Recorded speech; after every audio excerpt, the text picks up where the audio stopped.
On est nombreux à avoir grandi avec l'idée que d'avoir un bon job, de faire des études, d'avoir un bon salaire, c'était la voie royale vers une bonne retraite prospère et heureuse. Malheureusement, moi c'est pas du tout comme ça que j'ai atteint ma liberté financière. J'ai plutôt fait d'ailleurs tout le contraire et je vais vous raconter dans cette vidéo les 3 leçons principales de vie qui ont été pour moi des marqueurs, des changements voilà, qui m'ont permis de vraiment aller vers mon objectif de liberté financière.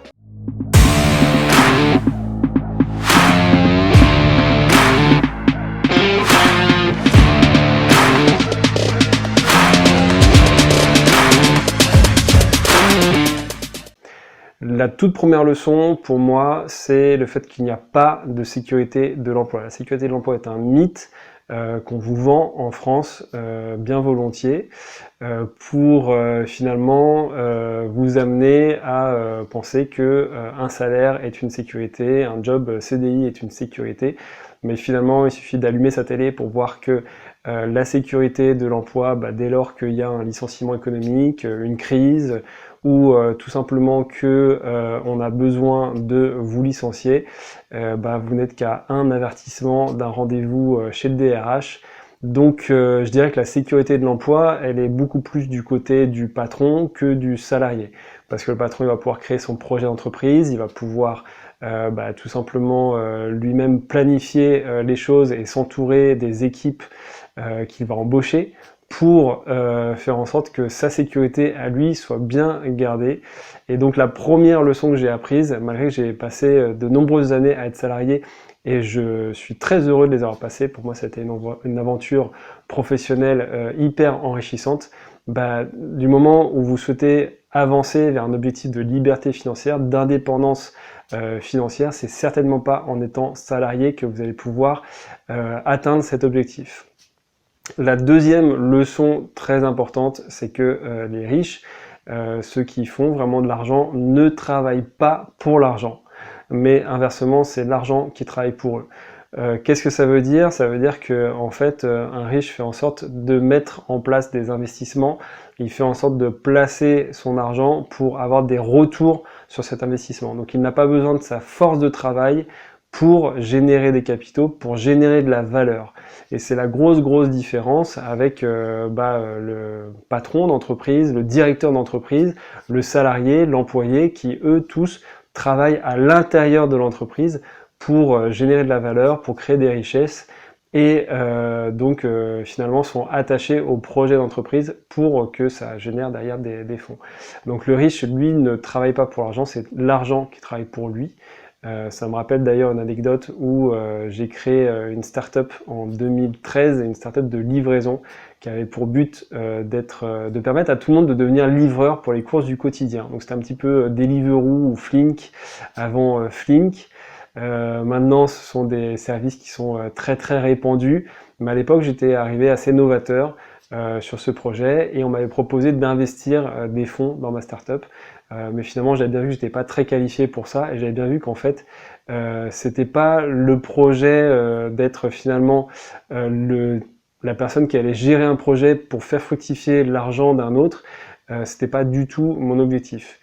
Et d'ailleurs finalement c'est un peu la même chose que quand on est salarié, on n'est jamais que finalement en train de travailler au projet d'un autre, on est en train de réaliser le projet de quelqu'un d'autre, puisque quand on est salarié, on est en train de travailler pour réaliser le projet de l'entreprise. Et le projet de l'entreprise, c'est le projet du patron ou des associés, en tout cas des actionnaires. Donc c'est ça qui est la grosse différence, c'est que le patron, lui, le riche du moins, ne travaille pas pour l'argent, c'est l'argent qui travaille pour lui. Et ça m'amène à la troisième leçon.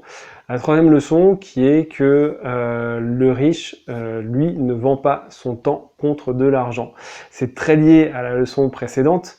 Vendre son temps contre de l'argent, c'est finalement échanger un contrat de 35 heures par semaine contre un salaire qu'on touche tous les mois. C'est également pourquoi pas être indépendant et échanger des missions de conseil contre de la facturation sur un forfait et sur un taux horaire. Ça finalement c'est un levier qui est très limité puisque pour nous tous la valeur temps elle est la même, on a tous des journées qui font 24 heures, donc des journées qui sont limitées et à un moment donné, on sera bien obligé de soit déléguer, soit augmenter son tarif horaire pour pouvoir obtenir plus de retour sur cet investissement de temps. Mais c'est vrai que les grandes richesses et les riches en particulier n'échangent pas leur temps contre de l'argent. Pour moi, ça a été également une grande leçon du jour où j'ai compris que il fallait arrêter de travailler plus pour gagner plus. Ça, c'était le grand slogan de l'époque, moi qui m'avait énormément marqué. Donc, j'étais hyper convaincu qu'il fallait vraiment travailler, mettre beaucoup d'efforts, passer des très longues journées, arriver le premier au travail et partir le dernier de son bureau. Mais avec l'expérience, avec le recul, j'ai fini par apprendre que finalement ce qui compte c'est surtout de travailler mieux, travailler plus intelligemment, se poser les bonnes questions et vraiment concentrer son effort sur la valeur, sur ce qui apporte le plus de valeur ajoutée en fait. Donc mettre de côté vraiment le 80% des choses qui n'apportent rien et concentrer son effort vraiment sur ce qui permet de concentrer cette valeur et d'obtenir beaucoup plus de résultats.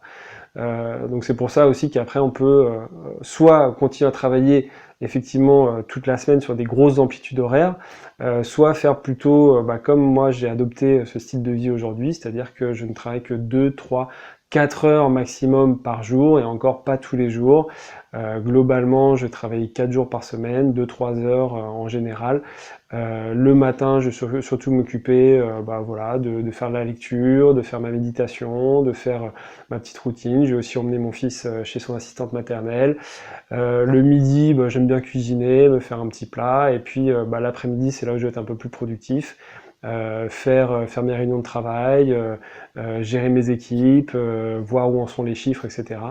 Et puis choisir aussi ma semaine. Ma semaine, c'est pas forcément du lundi au vendredi travail et puis samedi dimanche c'est le week-end. Parfois le week-end je le fais en plein milieu de la semaine, le mardi, le mercredi. Donc voilà. Donc ce qui compte, c'est de surtout pas vendre son temps contre de l'argent, c'est de rester maître de son planning et de décider vraiment qu'est-ce qu'on fait de chaque seconde, puisque chaque seconde perdue finalement elle est jamais retrouvée. Donc ça c'est une leçon très importante. Une quatrième leçon pour moi qui est extrêmement importante, c'est le fait que si on n'a pas de plan, pour avancer dans la vie, quelqu'un d'autre se chargera d'avoir un plan pour vous.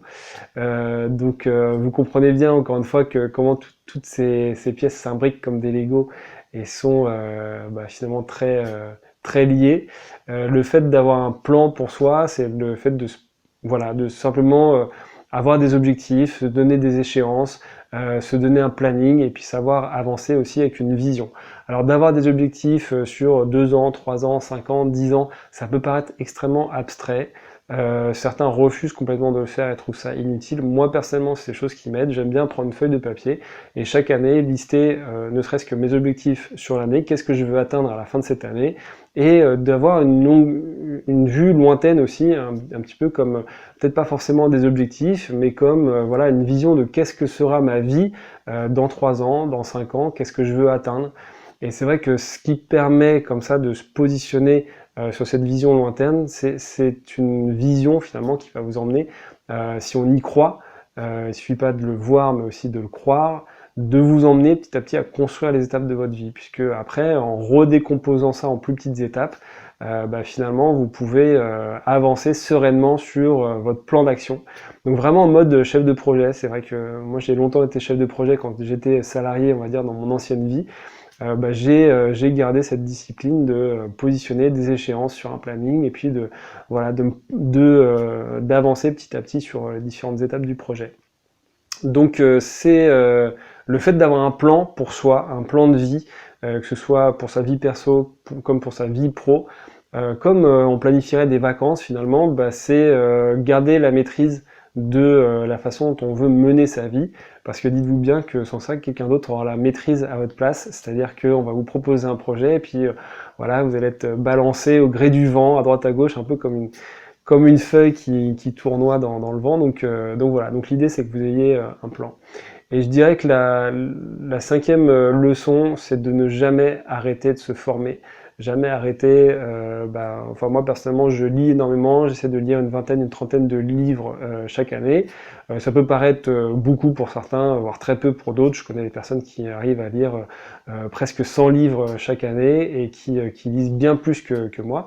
Mais voilà, moi à lire une vingtaine, une trentaine de livres, je ne parle pas de romans, mais plutôt des livres de non-fiction, comme on les voit à l'aéroport dans le rayon non-fiction books. Voilà, donc ce sont des livres qui vont me permettre voilà, que je vais choisir selon des domaines, des particularités, pour apprendre à approfondir, je sais pas moi, la comptabilité, pour apprendre à approfondir mon état d'esprit, mon mindset, pour apprendre à approfondir mon organisation, mon management, voilà, toutes ces compétences finalement. Je les apprends aussi bien, c'est vrai, dans des vidéos YouTube comme celle que vous êtes en train de regarder en ce moment, que dans des bouquins, que à travers la lecture de blogs et des choses comme ça. Donc moi, c'est des choses que je pratique énormément. Et ça me permet d'avoir une autre vue et voilà, d'améliorer mes connaissances. Et bien entendu, je fais également beaucoup de formations. J'investis énormément dans des formations chaque année.